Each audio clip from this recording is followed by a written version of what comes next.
Chapter 1. The Sword in the Birdbath Base. Just want to get this across so there's no confusion. Earth is no paradise. It's a blithering cesspit consisting of one of two kinds of people.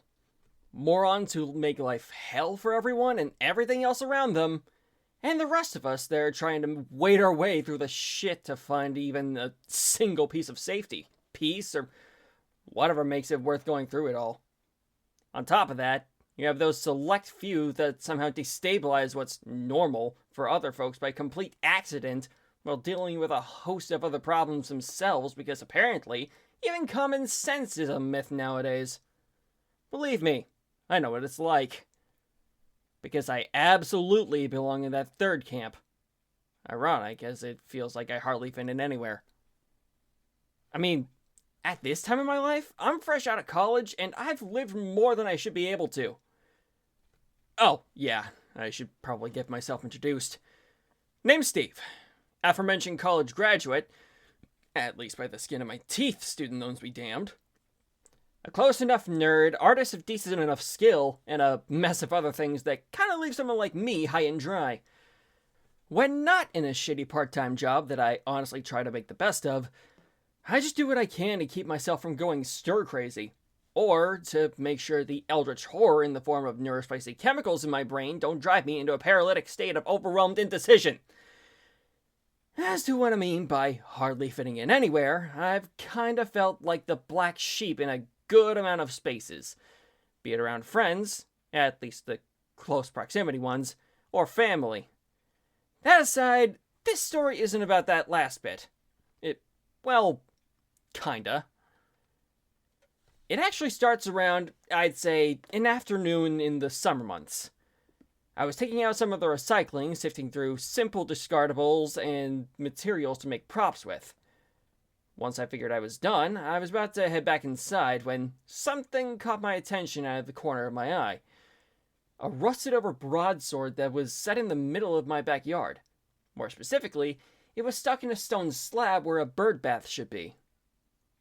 I'd love to say that someone stuck it in there and forgot about it, but there'd be a problem with that theory. I've been living at home since I was 8, and not once has a sword like this ever appeared. Moreover, I don't even know how it'd be possible to put a sword in concrete basically an inch thick without breaking it. But when I went to grab my dad to see if he could take a look, my immediate thought went to him instantly thinking I put the thing in that base. When I knew for certain that'd be an impossibility, I stepped forward towards the rusty blade. And, against my better judgment, I put both hands on the handle, drew it out, and held it in my hands.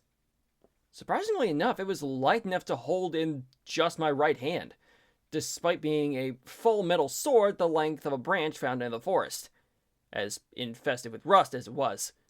Still, I took a few practice swings with it, and it still cut through the air like it was sharper than anything. In that time, there was one quick problem I realized as I tried to put it down to clean it. I couldn't let go of it.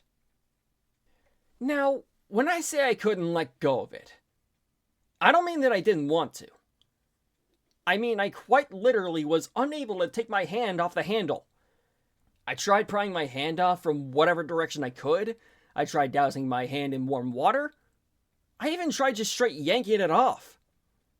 In short, nothing worked. After a solid 15 or so minutes of dead-end ideas, including sticking it inside a tree in a way that I could maybe pry myself out to freedom with, I ended up just cutting down the tree. The scary part there was that I checked the edge of the blade. It was anything but sharp. As a matter of fact, I've had bullies that were sharper than this sword, but despite being wedged in a way that meant the dullest edge ever would have no chance of even putting a dent in the bark, it managed to slice through the tree like it was made of butter. Or paper. Buttery paper. Soon, I'd come to a conclusion that I would have some second thoughts on, despite how sure I was that it had to happen.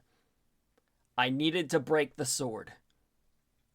I positioned myself on my driveway in a way that the hill, as gradual of an incline as it was, would provide a decent point of intersection. I readied to swing this sword like it was a baseball bat, swung, and it broke into several pieces, almost like glass or something. Admittedly, I was already weirded out by that fact alone, but when more shards than parts of the blade started floating around me, turned from pieces of rusty metal to shards of blue crystal in midair, as well as the hilt in my hand, I was about ready to throw the thing away into my crazy old arsonist neighbor's front yard so it could be his problem. I didn't get as far as the wind-up, however, as I soon experienced a sharp pain coming from my right palm. When I looked, I could see the now crystalline hilt with guard, handle, and pommel still attached, digging into my arm like it was some kind of botfly looking for a home. At this point, that sharp pain wasn't stopping, and only grew into fall on the ground and writhe kind of pain. As I was grasping my arm, more shards flew into my hand, then the rest of my arm, then my entire body. When I started getting hoarse from screaming my lungs out, it felt like there was some weird energy erupting throughout my form. I couldn't exactly see what was going on, but when the pain reached its climax, everything went white. As luck, in the heaviest of quotation marks, would have it, I would immediately begin to see visions of different scenes, all melded together in a messy, broken mirror sort of way. In one viewpoint shard, I saw a wood and metal ship with a flag of a mad-eyed skull and crossbones sailing a deep blue sea. In another, an aerial view of a dark city, lit only by neon signs and streetlights.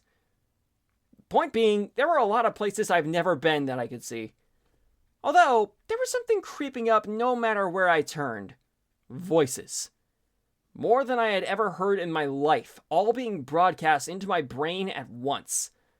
And they just got louder and louder until all I could hear were screams. So much so that I couldn't even hear my own screams. It felt like I was being held prisoner by this discordant barrage of a screaming crowd. All the while, I was being hit on the head by a sock with a cinder block in it. Although, at that point, I think being hit with a cinder block to the cranium would have been a mercy. What's worse, I could barely move. I knew I was dreaming because with the obvious resistance and restraint to my movements, all those viewpoints were constantly shifting to others with no sense of consistency or connection. But no matter how bad the pain was, I couldn't wake up. At least that was the case until the already shattered world I was in started breaking apart like a crystal ball. And then, like I was a bird being freed from a cage, I woke up. When I finally came to, I was lying inside a huge tree, but face down and covered in crystal shards as if I was the very center of a lollipop. I managed to dig myself out, thank God, but when I got a better look at my surroundings, things were starting to not make sense again. First off, the tree that I was in the center of a much larger tree, both of which were different colors. The one I was in originally was a deep but dark cerulean trunk and bluish-green leaves, and overall resembled a willow of some kind. The tree I stepped out into was a vibrant lavender with silver accents, but I couldn't see its leaves from where I was, though thankfully sunlight was still able to make its way in from the tree's upper reaches. I pushed aside a strand of hair that seemed longer than initially thought, but ignored it as I walked outside. Thankfully for me, the way out was quite literally right in front of me, but as my mind started coming back to me, I was no longer thinking about how two trees were weird, but how weird and different the entire world ahead of me looked. To top it all off, when I looked up in the seafoam green sky, I could see something that took whatever suspicion that I was dreaming of a weirdly colored landscape and promptly castrated it right in front of me. Peeking out behind a large, broken blue moon was the only home I'd ever had in my whole life, and up until recently was the only ground I'd stood on, the planet Earth. The only thing I could say at the moment? Where the hell am I?